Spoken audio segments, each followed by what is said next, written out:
Larry Kudlow's with us. Right, just popped up on the screen right there, right from the White House. Larry Kudlow, sir, you are on. I'd like to deal with something right from the start, if I may, Larry.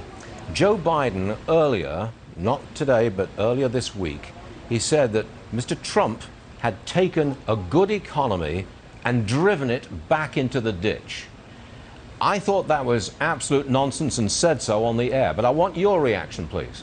Well, look, it's factually inaccurate. Right. I mean, that's really the key point. I don't want to do politics. It's just factually inaccurate. First of all, the expansion after the financial meltdown, 10 some odd years ago, was the slowest, going back to the Great Depression. But even worse than that, and this is a point that I'd like to make, if you go back and look at what President Trump directly inherited from the middle of 2015 to the end of 2016, the economy was on the front end of a recession. It was growing, Stu, by 1.5% or less. And having been in the business for a long time, we used to call that a growth recession. And what President Trump did by cutting taxes and regulations and opening up oil and better trade deals is immediately provided almost shock therapy to rebuild the economy, with a gigantic increase in employment and a record low in unemployment and a much faster growth rate and, of course, a huge stock market. So my point here is not only has Trump not run it into ditch, blah, blah, blah, blah, we inherited the front end of a recession, and that is in the facts. And last point I'll make is to the other side that wants to raise taxes by $4 trillion, this is something I will never understand. I mean, you're coming out of a deep pandemic contraction, all right? We've made great progress on the recovery, but there's a lot of work to be done. This thing's not over yet. Still a lot of hardship out there. Yeah. Show me a good Keynesian. Show me a good demand sider. Show me a John F. Kennedy Democrat about whom I wrote a book. Nobody in their right mind would want to raise taxes right now. We want to keep money in the pockets of men and women in wallets and pocketbooks and businesses. We don't want to be picking their pockets with tax hikes because we're trying to get a good recovery going. So I don't understand that either. We want to get a good recovery going, and Treasury Secretary Mnuchin says we need more targeted help, I think to the tune of $1.3 trillion. You on board with more stimulus at this point? Well, look, again, I agree with Secretary Mnuchin on the idea of targeting. I think that's essential. We'll come back to the V-shaped recovery. We've had some phenomenal numbers in factory orders in manufacturing and car sales in just the last couple of days. But I think Secretary Mnuchin is saying, look, there are some important targets that would be very helpful. One of them is going to be the small business extension of the PPP. That is something that would be of great help, okay? The recovery may not depend on it, but that's not important. It would help. Why not do it? The other thing is some extra money for schools would be a great help. Why not do it? There seems to be some agreement about this, or perhaps differences on the quantities. So, look, where we agree, why not go for a targeted bill instead of, a $3 or $4 trillion bill, which would bail out state and local governments and waste the taxpayers' money?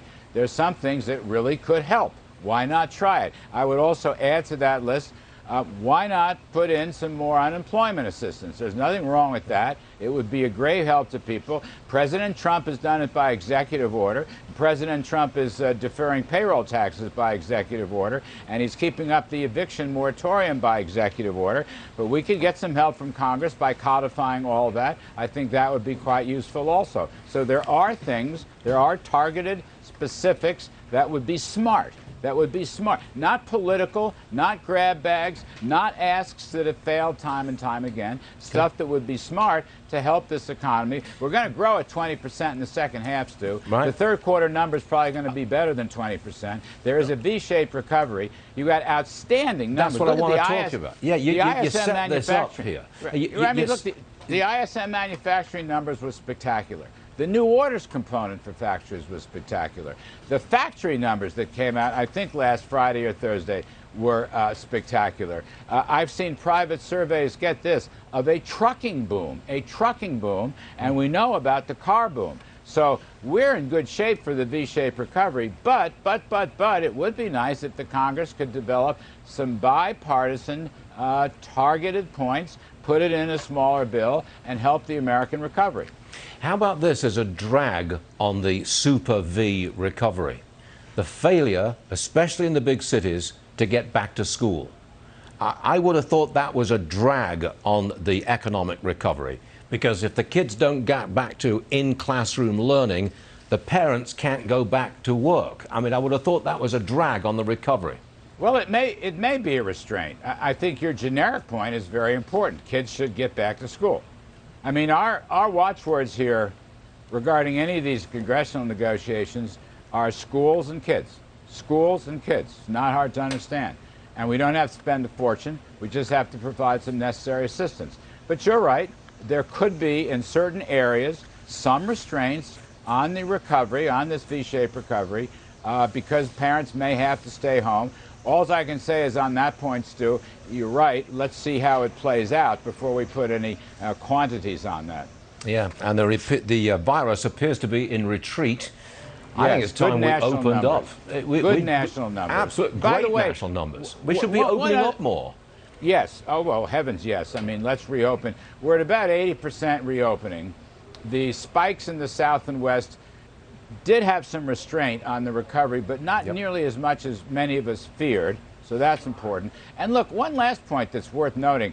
This big stock market boom, right, phenomenal stock market boom, is contributing to all Americans, not only just their 401ks and their IRAs and union pension funds, for example, or state and local government pension funds, but it's creating huge net wealth. Consumer net wealth has increased by $12 trillion from the pandemic low. We are now at a record level of consumer net wealth. I looked it up this morning. It's $122 trillion.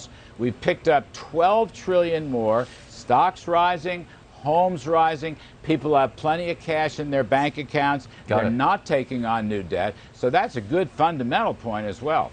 From your days in broadcasting, Larry, you know that a hard break is coming up. So I've got a break, and you know how it goes. Larry, it's always a pleasure, and thanks very much for being with us today. Thank you, sir. Appreciate it. Yes, sir.